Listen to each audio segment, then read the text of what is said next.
ঠিক আছে ধরে রাখেন ভাইয়া ভাই এদিকে একটু ধরে রাখেন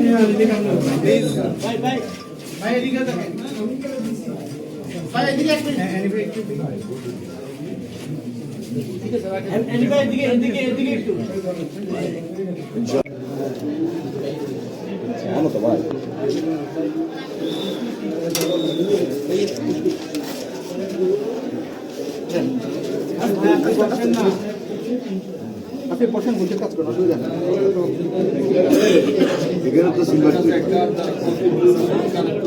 বাইরের মানুষ